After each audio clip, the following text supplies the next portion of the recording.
country has never cared about black people. That's right. They don't give two damns about us. And all of us always turn around worrying about what's good for America, what's good later for America, what's good for black people. Now, know what they're going to say, not guilty? Because no one saw them pull the trigger? I'm tired of that. Don't bow down anymore. Hold your heads up. We want our freedom now. I don't want to have to go to another memorial. I'm tired of funerals. Tired of it. Got to stand up. We must also realize that the problems of racial injustice and economic injustice cannot be solved without a radical redistribution of political and economic power. If you can't do for yourself what the white man is doing for himself, don't say you're equal with the white man. That's right. If you can't set up a factory like he sets up a factory, don't talk that old equality talk. Depression, repression, yeah, layoff, hunger, and poverty, stricken everywhere. So much killing, stealing, and dying going on. The man started saying, I ain't did no wrong, taking out the leaders, one by one, take away my livelihood, making me run. All this killing and misgiving, when is it going to end? Any black leader with charisma was a target of the government's COINTELPRO program. And that's stated in their own objectives of the program. Who are you? You don't know. Don't tell me Negro, that's nothing. What were you before the white man named you a Negro? And where were you? And what did you have? What was yours? What language did you speak then? What was your name? It couldn't have been Smith or Jones or Bunch or Powell. That wasn't your name. They don't have those kind of names where you and I came from. No, what was your name? And why don't you now know what your name was then? Where did it go? Where did you lose it? Who took it? And how did he take it? What tongue did you speak? How did the man take your tongue? Where is your history? How did the man wipe out your history? How did the man, what did the man do to make you as dumb as you are right now?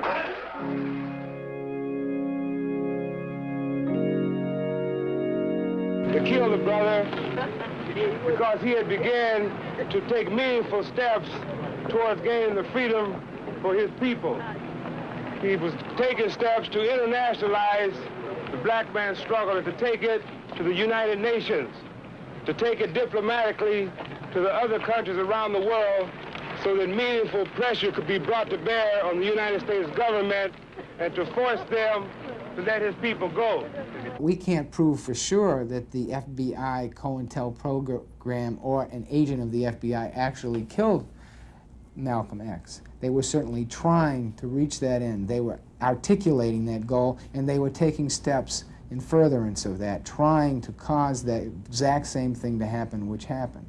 So we can step back from it and say, regardless of their success, whether they were the ones who pulled the trigger, this gives us an idea of what their intent was, what they were willing to do, what their political viewpoint was, and what ends and what unconstitutional and violent ends they were willing to adopt and use in order to reach their goal, which was to destroy progressive movements. Today I want to say to the people of America and the nations of the world that we are not about to turn around. Yes, sir.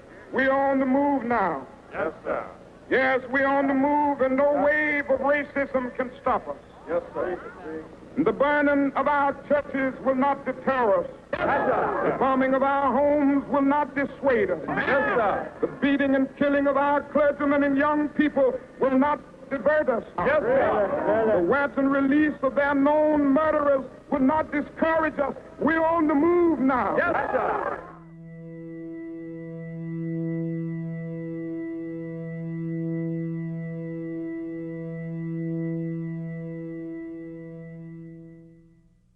So again, we cannot say for sure that James Earl Ray was working for the FBI. What we can say for sure is that the FBI had an intent shown by their programs against Dr. King, showed by the document I talked about preventing the rise of messiahs like Dr. King, that they wanted that to happen, and that they had again taken very active steps to do that.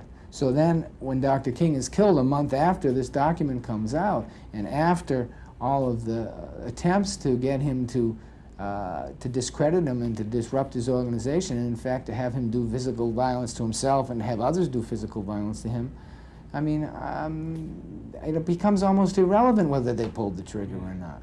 Because we know that they did pull the trigger on Fred Hampton. We have to defend ourselves. We intend to defend ourselves. We've did so in the past, and we're going to do it today, and the day after that, and the day after that. Because only through this proper example of the self-defense and the proper example of retaliation, and by letting these people know that we move from some basic laws, that anything that goes down on the oppressed people, on the part of the oppressor, it should be reciprocal. And in plain proletarian workers' language, it takes two to tango. As soon as these motherfuckers go, we go.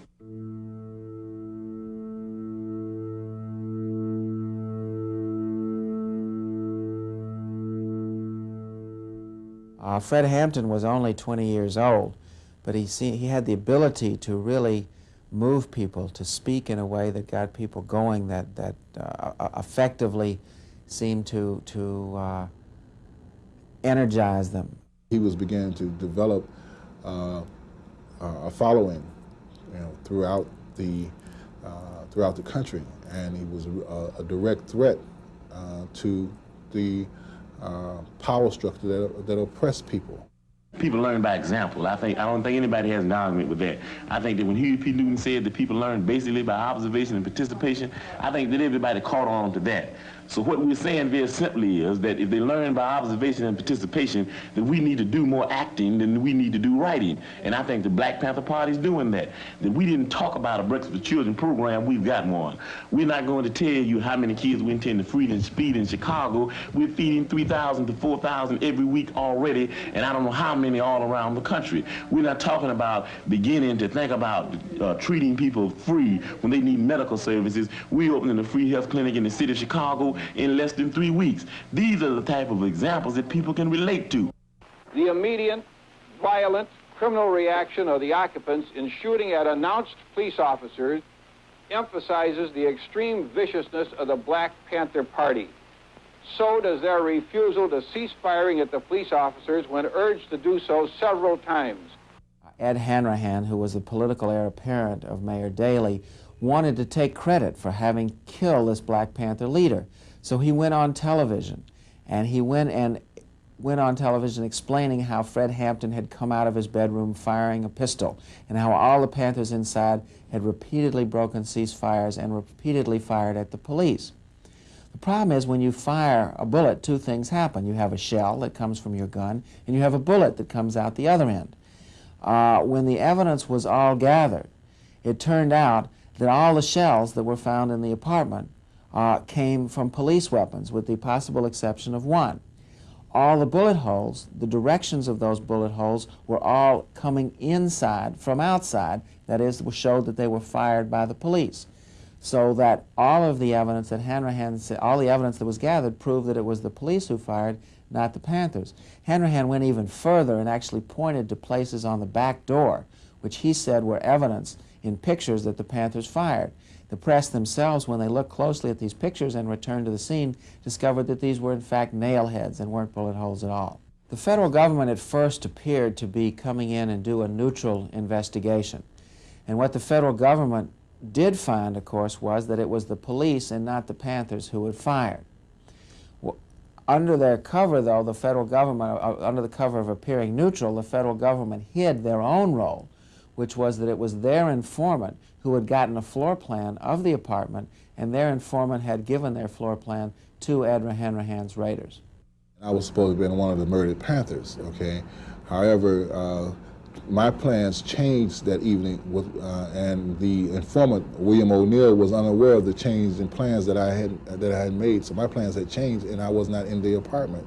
Or I was in the apartment early, but I left the apartment. And so I wasn't there. So they went to Plan 2 in order to get rid of me. They raided my apartment the next morning on December 5th, shot my door down, and they thought that I was in the apartment. There had been a systematic effort by the FBI in Chicago and nationally to destroy the Panthers. Previously, the FBI in Chicago had sent a letter to the head of the El Rukns, Jeff Fort, telling him the Panthers were trying to assassinate him. Didn't he want to take some action to prevent that? They had deliberately attempted to provoke things between the Panthers and other groups and attempted to discredit the Panthers publicly. They didn't have to kill every leader. All they had to do was kill one of the most important and up-and-coming and messianic leaders who was doing what Fred Hampton was doing, to send the message to all those young folks, whether they be black or white or Latin or whatever, who wanted to get involved in the struggle, that these are this is the game that you're getting involved in. We'll kill you in your bed. I think during different periods the government uses different tactics, you know, and sometimes their methods will be to publicly discredit groups, to jail people. We saw that sometimes with regard to the Wobblies. They actually did kill people. We saw with regard to the Communist Party, they frequently would jail people or attempt to ruin their reputations. I think with regard to the black movement in particular, the escalation of the government's attacks was very clear. And I think assassination, setting people up for internecine rivalries which could lead to deaths, I think the government has shown a willingness to use any form of violence that it felt was necessary. What are we fighting for? The love of freedom cause, and we've got to win. Depression, in the air. Depression, everywhere. Depression, in the air. The FBI itself, its structure, was one which was never, of course, happy with the struggle. The fact that Martin Luther King was, phones were tapped, and the problems that J. Edgar Hoover gave him was clear. We only put King out. We expected it from us in SNCC, but certainly King was not a flaming revolutionary calling for the destruction of America. He was a reformist, trying to, in fact, improve America, and was good for the image of America.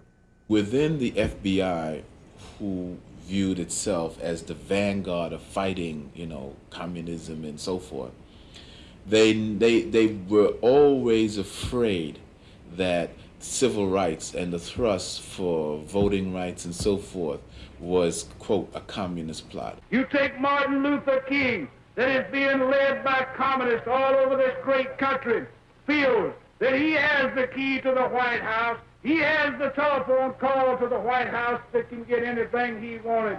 I spoke for the white people.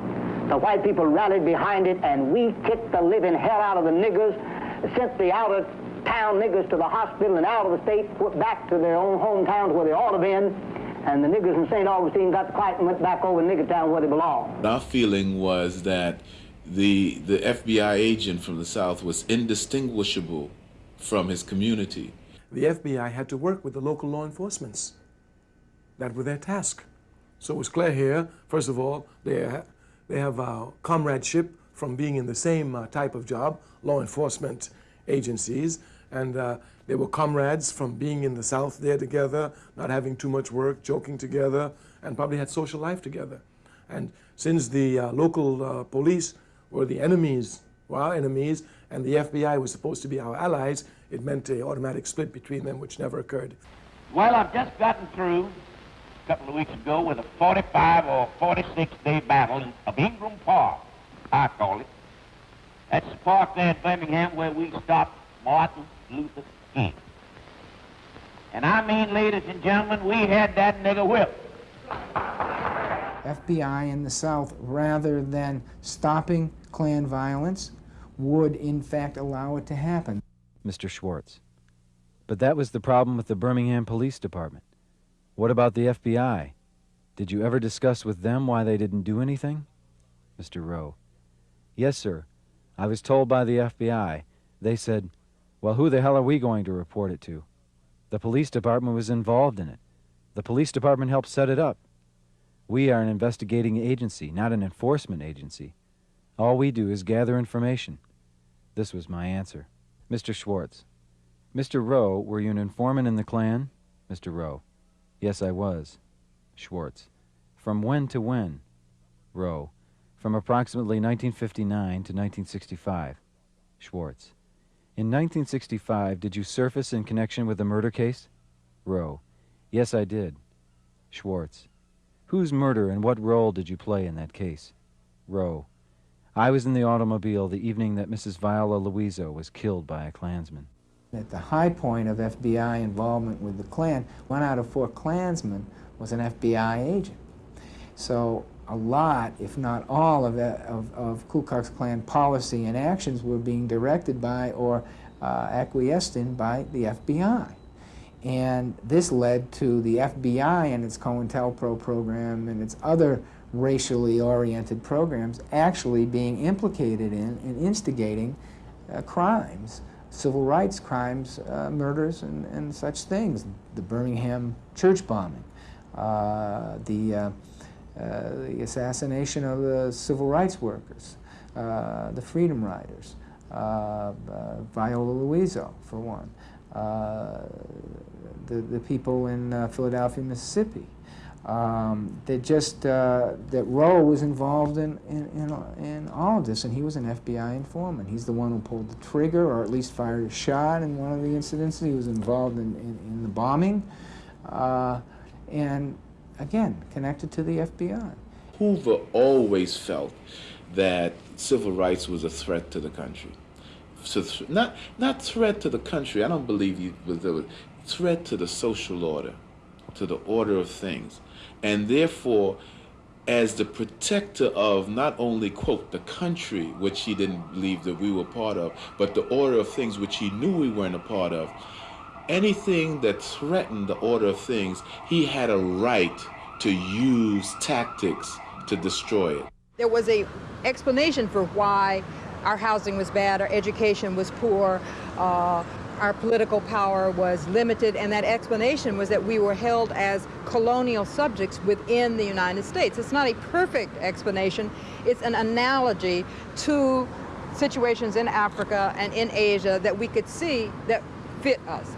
Therefore, colonialism had been denounced by the United Nations, and people were entitled to their independence, and they were justified in breaking out of that type of control. That was the basic American history. Police in our community couldn't possibly be there to protect our property because we own no property. They couldn't possibly be there to see that we receive the due process of law for the simple reason that the police themselves deny us the due process of law. And so it's very apparent that the police are only in our community, not for our security, but the security of the business owners in the community, and also to see that the status quo is kept intact. Okay. No, hey! You see that? You see, that's what caused it. You see that? Nothing but a 13-year-old kid. You see that? What are you guys standing here for? Kill the white man! Get in! Police brutality remains as a major issue in the black community, and I'm sure in cities across the country. And probably will remain, because if you just examine what the police department is, it is the military arm of the establishment. So what do you expect of it? You expect it to protect the interests of the establishment. When you talk about law and order, the very law and order that you talk about oppresses us. So therefore, we are for the extermination of that law and order. And you have shown us clearly that we can only do it by being armed. The existentialist philosophers talk about the execution of victim relationship that is always prevalent in most of the world today, especially the non-white world, where they're fighting for their liberation. He says there are executioners and there are victims. The executioners are self-imposed. The victims begin to fight and agitate for their liberation. They use all type of means to get their liberation. The revolutionary philosopher Frantz Fanon says that what happens is that the victim begins to agitate. He uses all types of means against his executioner in fighting for a position of equality. After he tries a number of means and they do not work, he then begins to imitate the means by which his executioner kept him down. That is usually through force and violence. He says, and then they begin to use it against them, breaking the one taboo that they've never been able to break, hitting back against their executioners, so that you ought not to be upset. If we are violent, the United States taught us very well how to be violent.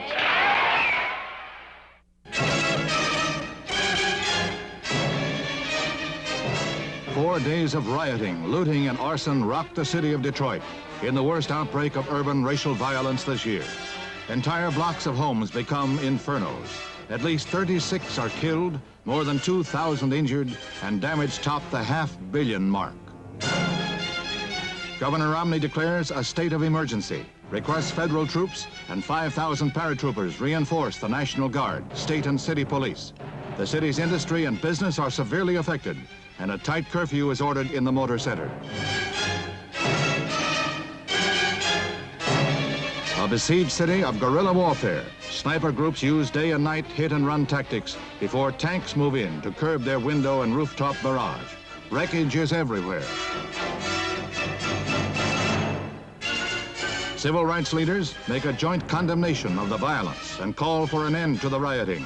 President Johnson, using firm words, urges the nation's citizens to support the maintenance of law and order. I know that the vast majority of Negroes and whites are shocked and are outraged by them.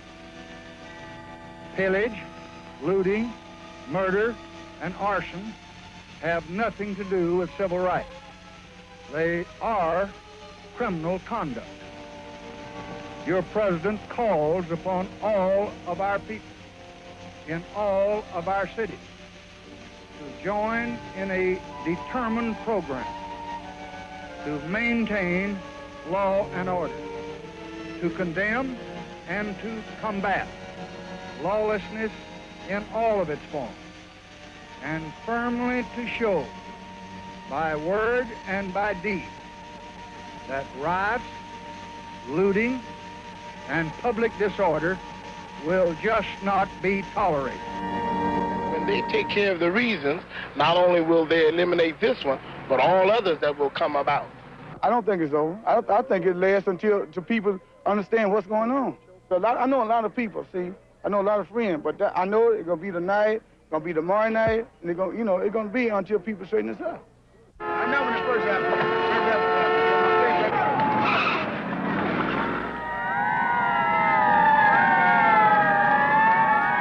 When black people began to rebel, and you call it riots, we understand that those are not riots, those are rebellions. People are rebelling because of conditions and not because of individuals. No individual creates a rebellion. It's created out of the conditions. And those rebellions will continue. And it's not a long, hot summer. That's white journalistic sensationalism. There's no such thing as a long, hot summer. I know some places around that, snow won't even touch the ground. Black power is a consequence of the white backlash. Riots are consequences of the white backlash rather than a cause from it. If they're trying to present themselves as a democratic nation, as a free nation, trying to get Africans under their wing, and Africans in America are under revolt and they're crushing them, it will cause too many problems. But J. Edgar Hoover was not a fool. He understood his job. He had to crush this movement. That's why COINTELPRO was not only instituted, was also quiet. Because this one could not get out because it was aimed really just at us. He was prepared to try to destroy anything he saw as disruptive to the social order of things. That he saw, in the early days, the mob as, the image of the G-men against the mob and so forth. And then later in terms of counterintelligence against foreign agents. And now in the 60s, something that he didn't understand, the civil rights movement disrupting the social order of things, you use the same kind of tactics that you use against the mob and the people, foreign agents, as to citizens of the United States who were trying to get, their civil rights and their civil liberties, because they were all threats to the social order. And therefore COINTELPRO came into being, and he thought he had basically God on his side. Black power means dignity. Means we're going to walk side by side with you or through you. We're going to be with dignity and integrity. We don't want any more than you have, and we're not going to accept any less than you have. We will define black power. He will listen and recognize it. That's all. That's all. We are now moving from a mere civil rights movement into a movement to gain political power to help deliver on the promises of civil rights. And the combination of the two words, black and power, was a little bit too much for white America to handle. What you have is, with the Black Power movement, is an avowed, consciously perpetrated statement that is political, that says we want something more than simply the civil rights kinds of articulated demands. We want to talk about real power. We want to talk about international issues. We want to link all of this up. We're talking about political power, economic power, the internationalization of the movement. It is time for an honest look at the problem of order in the United States. Dissent is a necessary ingredient of change. But in a system of government that provides for peaceful change, there is no cause that justifies resort to violence. Let us recognize that the first civil right of every American is to be free from domestic violence. So I pledge to you, we shall have order in the United States. We were engaged in clearly a war of survival, a war for self-determination, a war for economic freedom, a war for cultural freedom, to be able to learn things of our culture, to regain our historical identity. We have seen the terrible results of violence in this country. It would be intolerable if a handful of violent people, and that is what it is, just a handful, could harden us against needed change. We must give notice to this violent few. There are millions of decent Americans who are willing to sacrifice for change, but they want to do it without being threatened, and they want to do it peacefully. They are the non-violent majority, black and white, who are for change without violence. These are the people whose voice I want to be.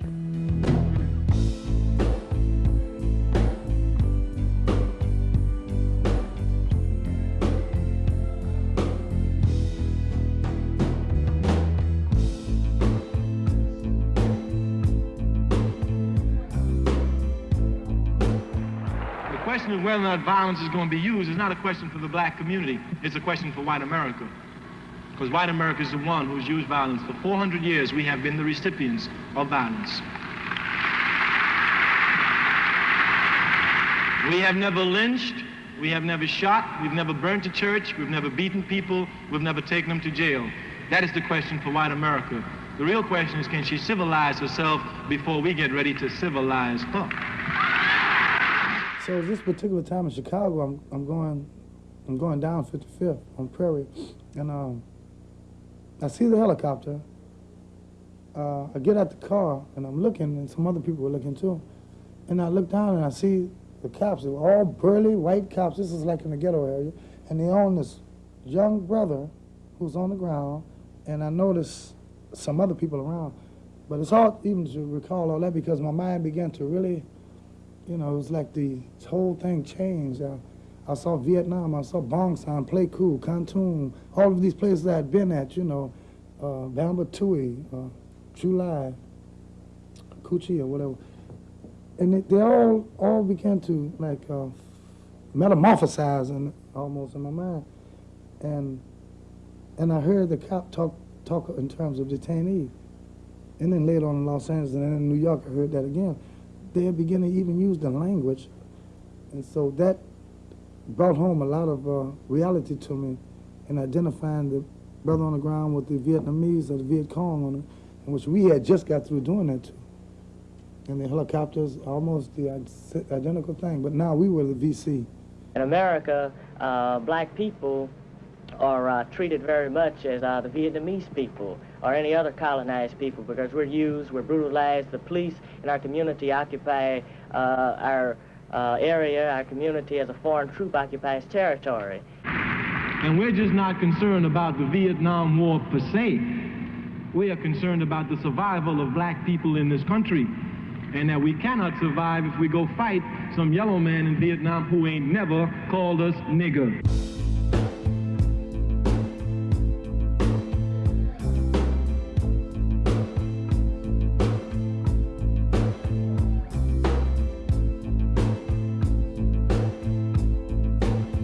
No man can speak for Negroes who tells Negroes love their enemy. No man can speak for Negroes who tells Negroes turn the other cheek. No man can speak for Negroes who tells Negroes to suffer peacefully. There is no Negro in his right mind today who is going to turn the other cheek. Now, they felt that by murdering Malcolm X that they would also kill his ideas. But I'm here to tell you that Malcolm X's ideas would be stronger now than they were when he was alive. We want freedom. We want the power to determine the destiny of our black communities. We want full employment for our people. We want an end to the robbery by the capitalists of our black community. We want decent housing, fit for shelter for human beings. We want education for our people that exposes the true nature of this decadent American society. We want education that teaches us our true history and our role in the present-day society. We want all black men exempt from military service, and we want immediate end to police brutality and murder of black people. We want freedom for all black men held in federal, state, county, and city prisons and jails. We want all black people, when brought to trial, to be tried by a jury of their peer group. Our people from their black communities as defined by the Constitution of the United States. We want land, bread, housing, education, clothing, justice, and peace.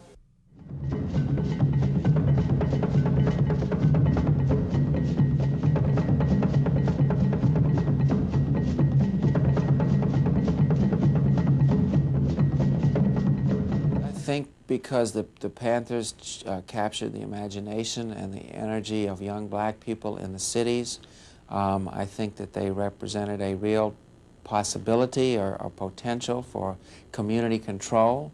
I think that the government had, we saw the riots that occurred after Martin Luther King was assassinated in 1968, and I think this government saw that within its own population there was a potential for a real rebellion. And I think the fact that the Panthers, the idea that the Panthers might lead such a rebellion and was a real threat, particularly when the United States was trying to wage a war in Vietnam and trying to use black soldiers, by and large, to wage the war. They wanted to dismiss us as being a street gang. Well, we certainly were not a street gang. The threat was that we were a group of young people who were committed to organize into a political power base the poor and oppressed people throughout this country. When you live in a class society, the upper classes, they're in constant fear of what they call the lower classes. The Panthers wanted to explode the myth of the docile black who would turn the other cheek and say, no, we won't turn the other cheek. As a matter of fact, if you try to shoot me, I'm going to shoot back, and if you got your gun, I got mine, and so therefore, if you wanted to aggress upon me, then whereas I'm not a natural and an aggressor, that I would defend myself to the hilt, and that's what we were attempting to do. Well, actually, the Black Panther Party in total was a very American phenomenon. It was very similar analytically to the Minutemen, historically, a group of local citizens who rose up to defend their community against aggression, which is what the Black Panther Party conceived itself as, defending the community that blacks lived in from aggression from police forces who were hostile. We said move to a higher level. We're moving to a level whereby the people are going to take over control of their destiny. They're going to take over control of their community. And the first way of doing this is dealing with the most integral part of the fascist three-way oppression. We said demagogic lying politicians and avaricious greedy businessmen, and we say fascist pig cops. But the one that's most evident, the one that's closest, the one that's more clear, the one that's more defined in the black community is those fascist pig cops. So what we are saying is, if the people can deal with these fools, then we would have taken a revolutionary step. A revolutionary leap, I should say. So that's the program that we think is going to move things to a high level. It's going to raise some contradictions. It's going to cause some antagonistic contradictions. We're prepared to deal with them, and we think the people are prepared to deal with them. We constantly and at all times criticized and condemned racism. We always worked with other organizations. We never used color as the basis of our criticism. We talked about power to the people. And that was very fundamental. That is what essentially democracy is supposed to be about. But the media wanted to portray the Black Panther Party as something that white people would be afraid of. Therefore, it portrayed it as a all-black organization that hated white people and wanted to use violence against white people. But once you have that idea of an organization, then anything they say is bad. And anything that can be done to them is okay. Well, you see, the media has played its traditional role. The white-owned, white-controlled media has played its traditional role back then and today. And their traditional role is to maintain the status quo. Status quo meaning white folks on top, black people on the bottom. So the media did the interpreting of what was going on. And they interpreted everything in the light of how it would impact upon the maintenance of the status quo. Still do it. So you can see that there is a correlation between the type of illegal and subversive COINTELPRO actions that the FBI wanted to mount against the party and the image that was created in the media of the party. It's okay to do these things to a group of bad guys. The slave master never liked the slave to get in a defensive position. He's called an uppity nigger and he's lynched. But when you begin to study ways in which to thwart this genocide, these genocidal wars, and come up with ideas, logical ideas, ideas that will work, then you become the greatest threat to the internal security of the United States. And if that organization is the greatest threat, then this militant military apparatus is up for grabs. It's fair game. All is fair in war and love and war. So you get a COINTELPRO, a completely illegitimate thing, and it's thrown at you, and you say, well, you can't cry. You know this is a war. And that program was intended to be run secretly. It was intended to be run as a counterintelligence program would be run against, say, Soviet spies, that you spread false information about and among the black group so that they would shoot each other. Well, in California, there was a rivalry between the Black Panthers and a group called U.S. United Slaves. And documents now show that that materials were sent and information given to the United Slaves in an effort to get them to make an attack on the Panthers. And in fact, there was an attack made and 2 Panthers were killed.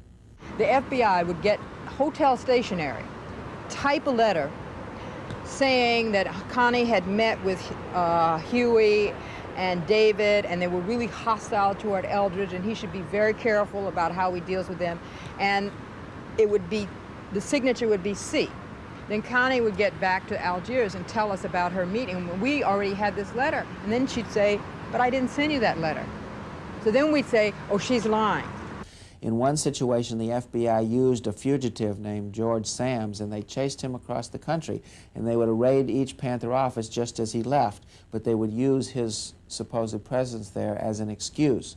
So the government made it very crucial to their success that it looked as if these things just happened by accident. There was no connection between the plan of the FBI and the fact that so many Panthers were arrested, so many of them went to trial, so many of them marriages broke up, so many terrible things happened. However, when these things are happening to you, you know it's not an accident. You know it's not random. We knew at the time there was a conspiracy. We knew it was planned. We knew it was coordinated. We just had no idea how sophisticated the plan or how sophisticated the coordination was, and or the collaboration between the various agencies. We didn't know it was called COINTELPRO, that involved the Department of Defense, it involved the White House, it involved the CIA and the FBI in coordination. We didn't know all that, but we knew they were doing these things against us. They were doing them deliberately, and we knew that they were wrong. They were able to put a cover on the movement as best as they saw fit through COINTELPRO, and the best way was to keep it quiet. Even today, don't talk about it, because it still exists.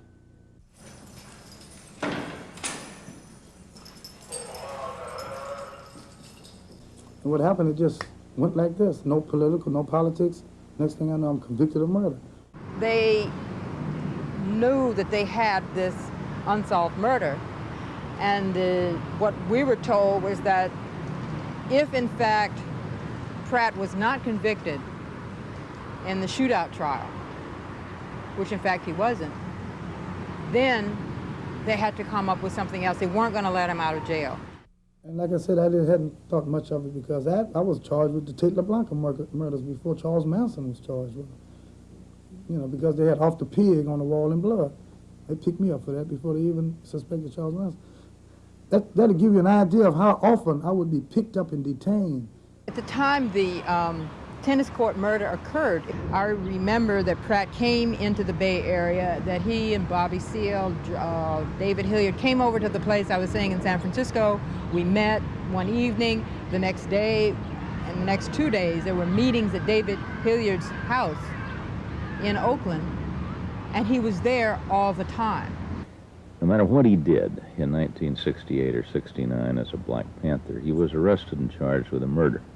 He went to trial, and he didn't know the following things. Neither he nor the defense attorney knew that the FBI was communicating daily with the LA Police Department to try to get him arrested and convicted of some kind of an offense. The fact that the government was spying on us meant that they would watch all of us. It's not a matter of only Pratt. They were watching Bobby Seale, they were watching David Hilliard, they were watching me. They would follow us, they knew where we went, they would tap our phones, so that if all of us come to one house and have meetings for 2 days, they're going to know this. Nobody knew that the chief witness against him was also an FBI informant, threatened by the FBI with a machine gun charge. He was, Butler was out on parole at that time, or on probation. He was alleged to have had a machine gun. The FBI could have locked him up for 5 years if they'd wanted to. So all of the circumstances were set to create a witness against Pratt who would cooperate rather than go to jail himself. By the time his case came to trial, the party had been divided. So you could say that as a consequence of COINTELPRO insinuations, COINTELPRO actions, COINTELPRO desires, COINTELPRO goals had been accomplished in the sense that the party was split. And Geronimo's trial, Geronimo's destruction, you might say, was a consequence of that kind of activity, because he could not, other than me, get anyone to testify where he was. I had been telling them all along, the lawyers, and speaking in open court, trying to make these assertions, and they were looking at me like I was ego tripping. That would be the thing I would get back a lot. Niggas ego tripping. And the FBI didn't have nothing, they didn't care nothing. And so I would cry. I'm in Folsom Prison in a hole. I'm in a hole here. The communication weren't that good. So I tried the best I could. I wrote different people and to try to expose what I knew, and I knew was FBI involvement. Pratt didn't know that one of the witnesses had identified somebody else as the murderer a year earlier against him. That didn't come out. He didn't know that the FBI had put informants in his defense camp that were reporting back to the FBI what Pratt and his attorneys were planning and talking about. Clearly, that's a constitutional breach. The FBI, of course, says, well, none of these things really affected his trial. That was just the evidence against him. But the FBI wouldn't release these documents. It took Pratt's attorneys volunteer acting pro bono without fee from 76 until 1979 to drag out of the FBI grudgingly documents that still were heavily censored. You couldn't get certain information because they blacked it out. Finally, when all of the information that could be obtained from the FBI under the Freedom of Information Act was obtained. Pratt goes to the California court and then up to the Court of Appeal and finally to the Supreme Court. And during that process, in 79 and 1980, the FBI said to the state authorities, well, we're telling you all about COINTELPRO and everything we can find, but deliberately kept from the California Attorney General and the court the information that one of their own agents thought Pratt had been framed by the FBI in 1972. So it's a very political situation, very political, and it should have never been really handled. The courts are not equipped to handle a case of this magnitude. It should have been handled on an international level, you know, and this is where we've been petitioning more and more and more. In fact, I was invited to speak in Geneva representing political prisoners in this country just last month. But there are difficulties with that, you know, that it should be handled on an international, broader level where people can understand, because you're like asking Jesse James to adjudicate what his brother Frank James did. It's not easy.